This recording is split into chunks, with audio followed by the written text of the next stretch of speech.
Hello, book friends. Welcome back. And if you are new to my channel, welcome. My name is Tracy, and today I am going to share with you 12 books that I believe will be great for this summer. So grab a drink and I'll be right back.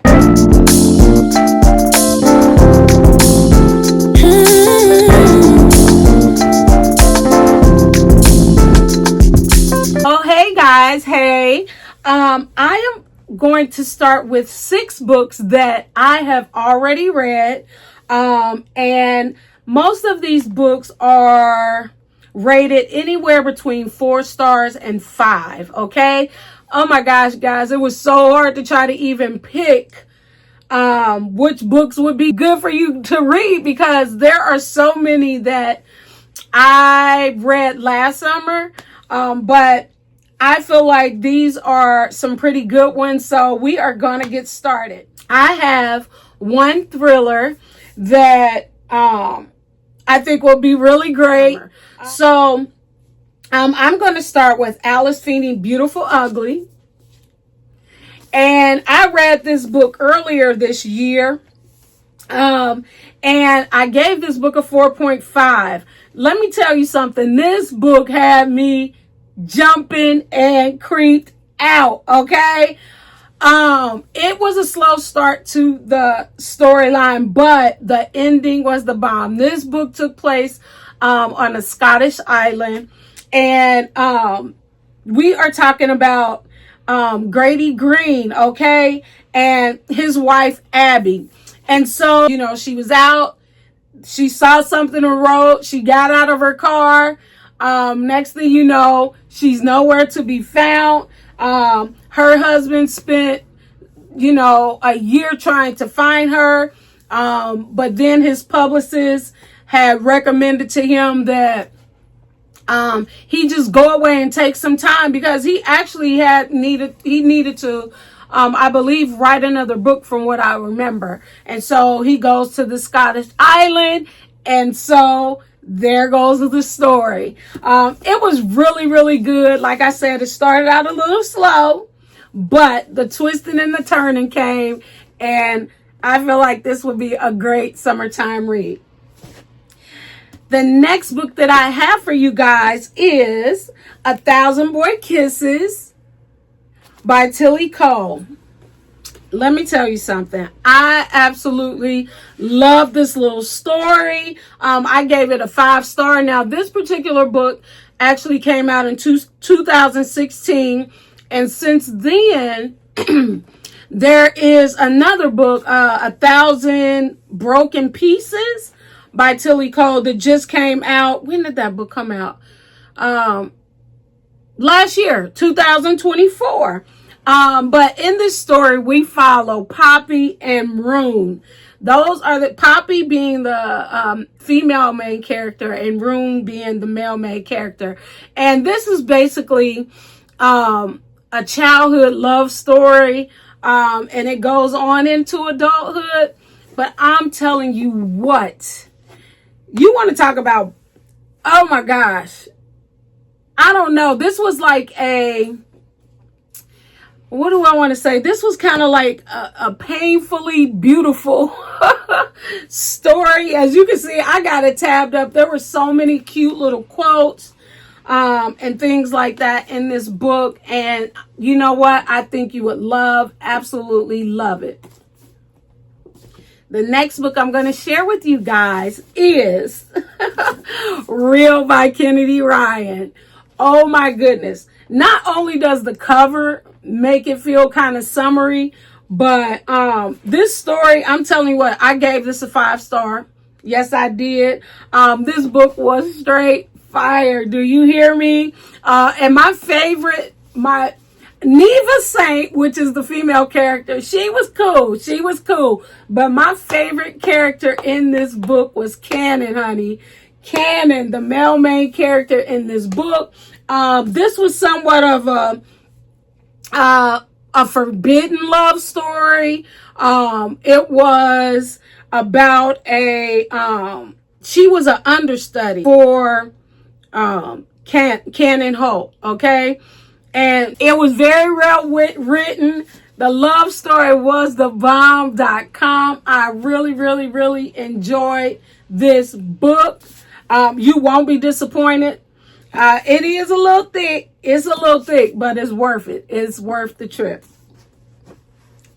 The next book that I want to share with you guys is Better Than the Movies by Lynn Painter. This was a book I also read pretty early on in the year, I believe. And this is a rom-com.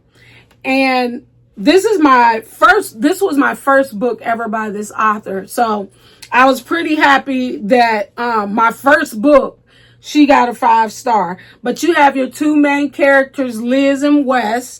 And once again, these are high schoolers, okay? But the love story between them was so cute. You're talking about they were next door neighbors, you know. It's more like a frenemies to lovers type thing. But it was really cute. I really enjoyed this book, and I think you'll enjoy it too. Next up, we have A Midlife Holiday by Carrie Hansen. This is a book 40 and over, I think, would appreciate this book. This is part of a series as well. And we're talking about 3 friends and they having a midlife crisis, child. They going through it. They all have different their lives are set up differently. You got the rich friend, you got the not so rich friend, and then you got the one in the middle, honey. And this one was really good. We're talking about them discovering things about themselves, rediscovering things. We're talking about friendship in this book. We're talking about, one of them stepping out, honey, and doing what she want to do. And this was really, really good. I love this series because you deal with each friend through the series, and it was really good. I enjoyed it. They were on an island somewhere again. They took a vacation. I believe it was somewhere in Europe. Let me see. Yeah, Cyprus or something. I don't even know if that is a real place, but it was the Mediterranean. Okay, they went to the Mediterranean on a vacation, to kind of let loose and try to relax and, deal with life. But it was really good. And I think, like I said, 40 and over, you will enjoy it. Then my last book that I actually read is Part of Your World by Abby Jimenez or Jimenez. How do you say it, y'all? Jimenez. Once again, this was a first time read for me with this author, Part of Your World. Let me tell you something. This was another book. This book had me crying, child. This one had me in tears at one point. But, it was really easy to read. And you have your female main character, Alexis, and she was a doctor, an ER doctor, I believe. And then you have Daniel, who was a carpenter, and he's our male character in this book, in this story. We're dealing with age gap. Okay, there's I think a 10-year age gap between them. But from what I remember, she had basically, I think, went to take a break or something and went out to the country, child. And then her car broke down. And of course, lo and beholden, here comes the male main character, okay? Of course, he was fine and all that, Daniel, and she was a little tempted. And this story was really cute as well. I loved this story, and I believe you guys will love it too. All right, so my next set of books that I'm going to share with you guys are actually books that I have not read. I have not read them yet. I was shopping on my shelves, trying to figure out which summary type books have I not read. And so on these, I think I will share with you the synopsis on them because, I can't really tell you a whole lot about them. So The first book that I have up is Happy Place by Emily Henry. You can see the cover. It's saying summertime. All right. And this is basically about Harriet and Wynn have been the perfect couple since they met in college. They go together like salt and pepper, honey and tea, lobster and rolls, child. Except now for reasons they're still not discussing, they don't. They broke up 5 months ago and still haven't told their best friends, okay? Which is how they find themselves sharing a bedroom at the main cottage that has been their friends' group's yearly getaway for the last decade. Their annual respite from the world where for one vibrant, blissful week, they leave behind their daily lives, have copious amounts of cheese, wine, and seafood, and soak up the salty coastal air with the people who understand them most. Only this year, Harriet and Wynn are lying through their teeth while trying not to notice how desperately they still want each other. Okay? Because the cottages are sale and this is the last week they'll all have together in this place. They can't stand to break their friends' hearts, and so they play their hearts. So they play their parts. Sorry. Harriet will be the driven surgical resident who never starts a fight, and Wynn will be the laid-back charmer who never lets the cracks show. It's a flawless plan if you look at it from a great distance and through a pair of sunscreen-smeared glasses. After years of being in love, how hard can it be to fake it for 1 week in front of those who know you best? I want to see how they do this, okay? I want to see how they do this. And, mostly with these type of romances, you can pretty much tell what the end gonna be, child. But I want to see, because I have not read. I think I have her whole the beach read, the book lovers, and the people we meet on vacation as well. Those are really good books that you can pick up as well for the summertime. But I just chose this one. All right. So the next book that I have is The Block Party by Jamie Day. Look at that cover. It's green, and ain't it? This is an author that I've never read before. I've had this book for a minute, as far as I know that I bought it last summer, but I haven't touched it yet. I'm not really a seasonal type reader, I don't think. So I would probably pick this book up whenever, but because it is the summertime, I think that this will give me a little push to go ahead and read this book. All right. This book has a lot of blurbs from like Sally Hepworth, Lisa Gardner, Mary Kubica. This is a thriller. Okay. In case I didn't say it, this is a thriller. So these authors that I'm telling you about are all thriller authors. All right. So, she does have a new release coming out in July, and I'm excited about getting that one, even though I haven't read this book, because based off of the blurb that are the synopsis that I am about to share with you guys, I think this is going to be good. All right. The residents of the exclusive cul-de-sac on Alton Road appear to be living idyllic lives, but underneath the surface, they're all entangled in a web of secrets and scandals. At the annual summer block party, the only thing more dangerous than the desserts are the neighbors, and this year murder is on the menu.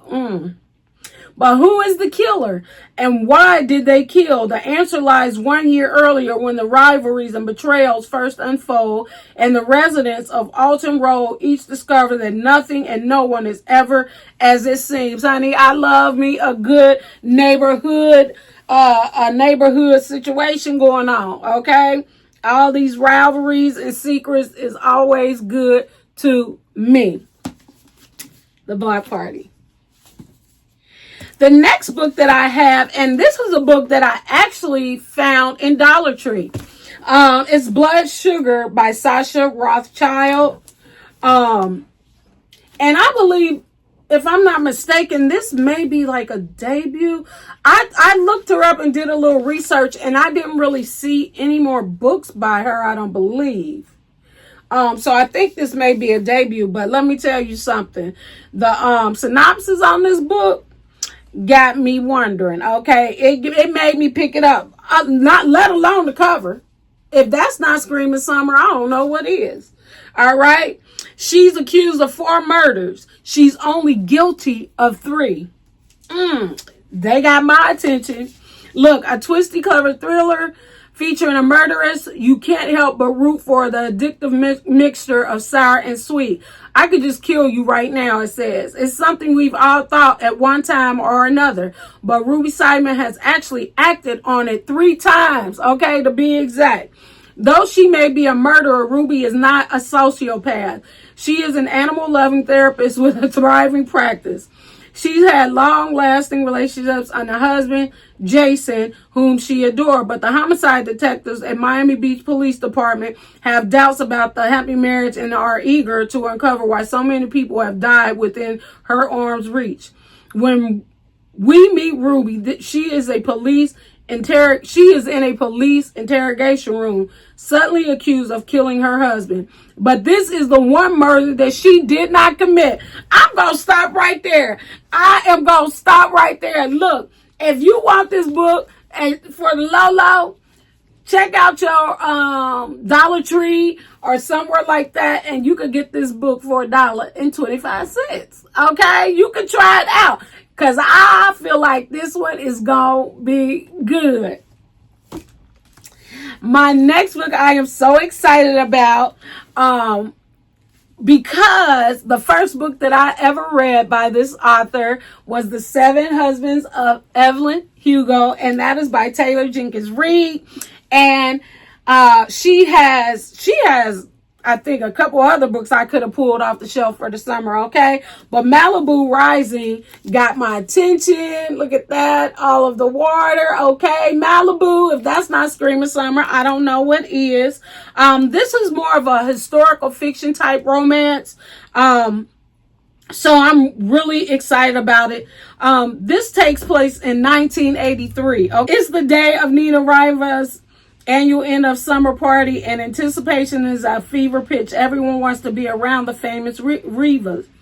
Nina, the talented surfer and supermodel, brothers Jay and Hud won a championship surfer, the other a renowned photographer, and their adored baby sister Kit. Together, the siblings are a source of fascination in Malibu and the world over, especially as the offspring of legendary singer Mick Riva, I guess. The only person not looking forward to the party of the year is Nina herself, who never wanted to be the center of attention and who has also just been very publicly abandoned by her pro tennis player husband. Oh, and maybe Hud, because it's a long time for him to confess something to the brother from whom he's been inseparable since birth.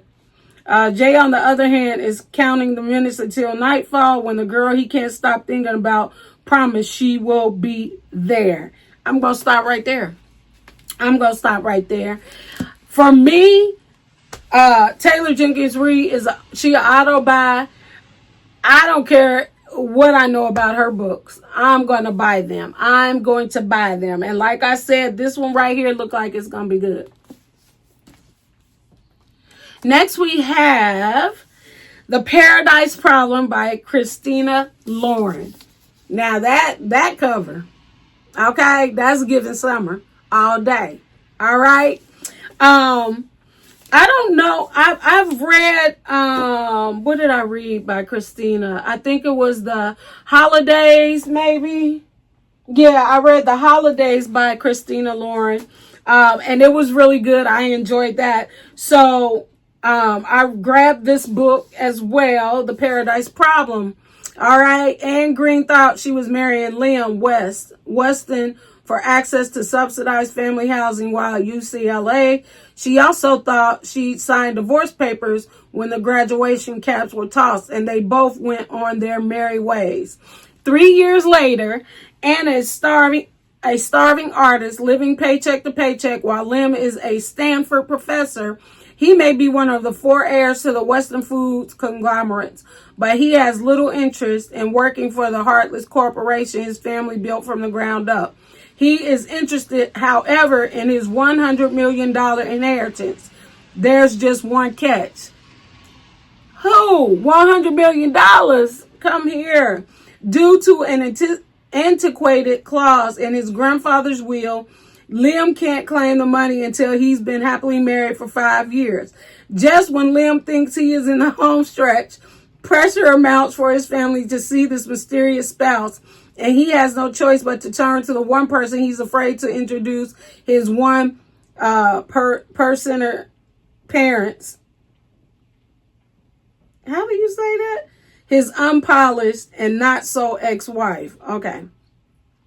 But in the presence of his family, Liam's fears quickly shift from whether the feisty, foul-mouthed paint splatter Anna can play the part to whether the toxic world of wealth will corrupt someone as pure of heart as he's surprisingly grounded and supportive wife. Liam will have to ask himself if the price tag on his flimsy cover story is worth losing true love that sprouted from a lie. This is going to be good. This is going to be good. Last but not least is an author that I haven't heard anybody talk about. And this is a book that, once again, I got early last summer. And I saw it on my shelf. And this is No Words by Meg Cabot. Yeah, this cover is giving. It really is. The palm trees, the beach, okay? That's screaming summertime as well. This is a rom-com and it's part of a series. This book was released, I think, in 2021. When I was looking it up on Goodreads, there was a lot of mixed reviews. Like, people either really hated it or really liked it. So, it's an enemies to lovers. So I'm going to take a shot at it and see what it's about. Right here, we're talking about two writers. So anytime we talking about writing a book about books, okay, a story about books, any of that, we going to read it. We're going to read it. So let me give you the synopsis of this. Welcome to Little Bridge, one of the smallest, most beautiful islands in Florida Keys, okay? Florida Keys. Children's novelist Jo Wright always swore she'd never set foot in Little Bridge Island, not as long as her nemesis, best-selling author Will Price, is living there too, okay? But Jo's given an offer she can't refuse, an all-expense-paid trip to speak and sign at the island's first ever book festival. Even though arrogant Will is the last person Jo wants to see, she could really use the festival's more than generous speaking fee. She's suffering from a case of writer's block on the next installment of her best-selling series, and her father needs financial help. Then Jo hears that Will is off island on the set of the film production of his next book, Hallelujah. But when she arrives on Little Bridge, Jo is in for a shock. Will is not only at the book festival, but he seems genuinely sorry for his past actions and more than willing to make amends and prove to Jo that he's a changed man. Things seem to be looking up until disaster strikes, causing Jo to wonder, do any of us ever really know anybody? Okay? This sounds like it's going to be good, guys. So those are the books amongst so many others that I feel like you guys may enjoy reading this summer. Hopefully I will get to them as well. Friends, until next time, keep being who you are, and that's a star. So keep shining. Bye.